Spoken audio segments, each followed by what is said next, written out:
Welcome to our channel. इस video में हम कक्षा 8वीं विषय विज्ञान के अध्याय 15 कितना भोजन कैसा भोजन के प्रश्नों के उत्तर करेंगे। इस वीडियो को सुनने मात्र से ही आपको सारे प्रश्नों के उत्तर याद हो जाएंगे।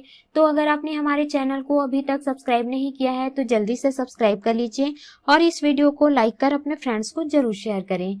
तो चलिए शुरू करते हैं। सबसे पहले हम पाठ के प्रश्नोत्तर करेंगे।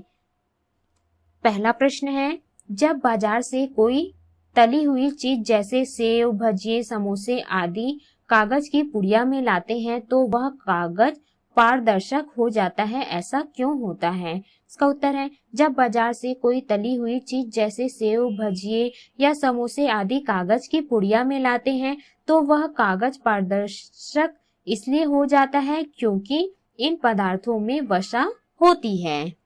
अगला है प्रश्न दूसरा, यदि किसी व्यक्ति को संतुलित भोजन ना मिले तो उसे क्या नुकसान हो सकता है? इसका उत्तर है, यदि किसी व्यक्ति को संतुलित भोजन ना मिले तो उसे कुपोषण हो सकता है।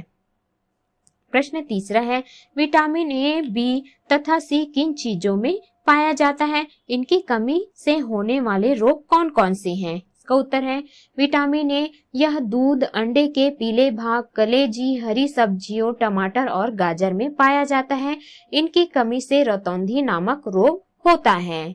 विटामिन बी यह अनाज, मांस, दूध, दही, मक्खन और अंडों में पाया जाता है। इनकी कमी से बेरी नामक रोग होता है। विटामिन सी यह आंवला, संतरा और नींबू में पाया जाता है। इनकी कमी से स्कर्वी नामक रोग होता है।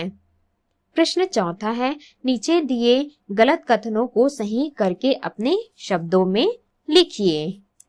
क है, वृक्षांश मनुष्य के लिए हानिकारक होता है क्योंकि इसके कारण पाचन क्रिया में गड़बड़ी होती है। इसका उत्तर है, वृक्षांश मनुष्य के लिए बहुत महत्वपूर्ण है क्योंकि यह पाचन तंत्र को साफ रखता है। ख, महंगे खाद्य पदार्थ हमेशा अधिक पोषक होते हैं। इसका उत्तर है, महंगे खाद्य पदार्थ हमेशा अधिक पोषक होते हैं, ऐसा आवश्यक नहीं है। ग है, बच्चों, गर्भवती माताओं और दूध पिलाने वाली माताओं को अधिक मात्रा में संतुलित भोजन की आवश्यकता नहीं होती। इसका उत्तर है, बच्चों, गर्भवती माताओं और दूध पिलाने वाली माताओं को अधिक मात्रा में संतुलित भोजन की आवश्यकता होती है। घ है, आलू में प्रोटीन अधिक मात्रा में पाया जाता है। इसका उत्तर है, आलू में कार्बोहाइड्रेट अधिक मात्रा में पाया जाता है। अंग, एक प्रकार के खाद्य पदार्थ में हमेशा एक ही प्रकार का पोषक पदार्थ होता है। इसका उत्तर है, एक प्रकार के खाद्य पदार्थ में कई प्रकार का पोषक पदार्थ होता है।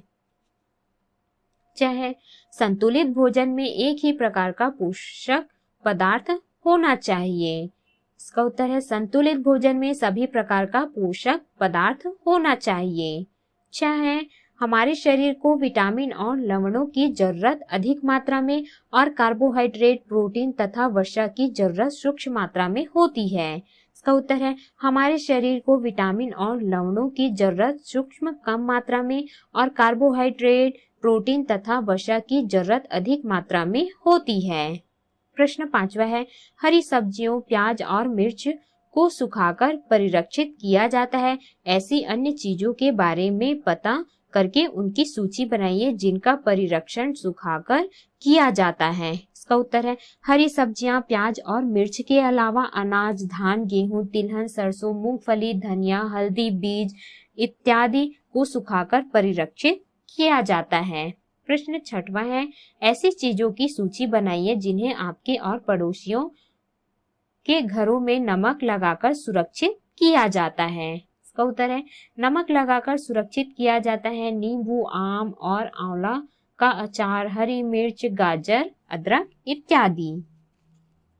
प्रश्न सातवां है, आपके क्षेत्र में अनाज आदि सब्जियों को कीड़ों से बचाने के लिए कौन से कीटनाशक काम में लाए जाते हैं?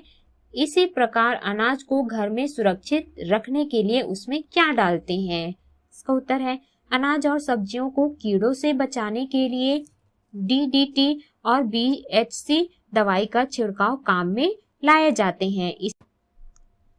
इसी प्रकार अनाज को घर में सुरक्षित रखने के लिए सुखाना, नीम की पत्तियां डालकर रखने पर कीड़े कम पड़ते हैं।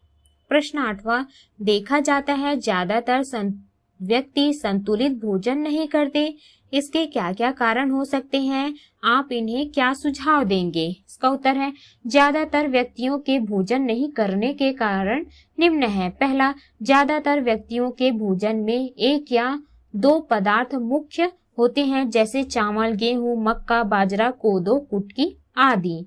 दूसरा है, उपर्युक्त खाद्य पदार्थ का अधिकांश भाग केवल कार्बोहाइड्रेट होता है तथा पर्याप्त मात्रा में शरीर को आवश्यक सभी पोषक तत्व प्राप्त नहीं होते। तीसरा, गरीबी के कारण भी ज्यादातर व्यक्तियों को संतुलित भोजन युक्त खाद्य पदार्थ उपलब्ध नहीं हो पाते। चौथा, ज्यादातर व्यक्ति अपने मनपसंद स्वाद के लिए एक ही विशेष प्रकार के भोजन को खाद्य पदार्थ के रूप में उपयोग करते हैं, जो संतुलित भोजन नहीं होता। संतुलित भोजन नहीं करने वाले व्यक्तियों को सुझाव। पहला, सभी प्रकार के पोषक तत्व युक्त खाद्य पदार्थ का भोजन में उपयोग करना चाहिए।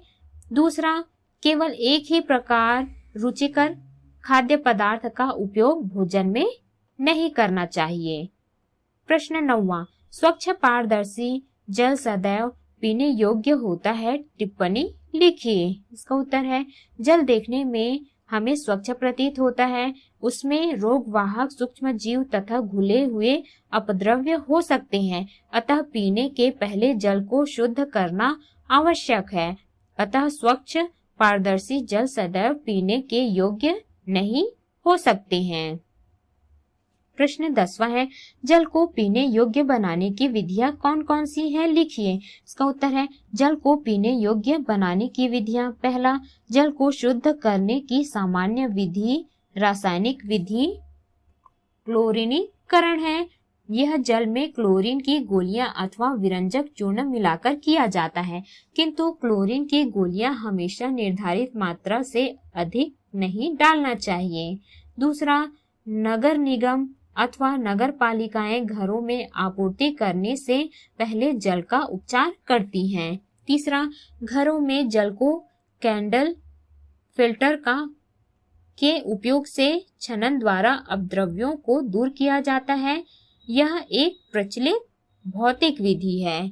चौथा, बहुत से घरों में जल को उबालकर पिया जाता है, उबालने से जल में उपस्थित जीवाणु मर जाते हैं। तो इस प्रकार से हमने सभी प्रश्नों के उत्तर किए। इस वीडियो को सुनने मात्र से ही आपको सारे प्रश्नों के उत्तर याद हो जाएंगे।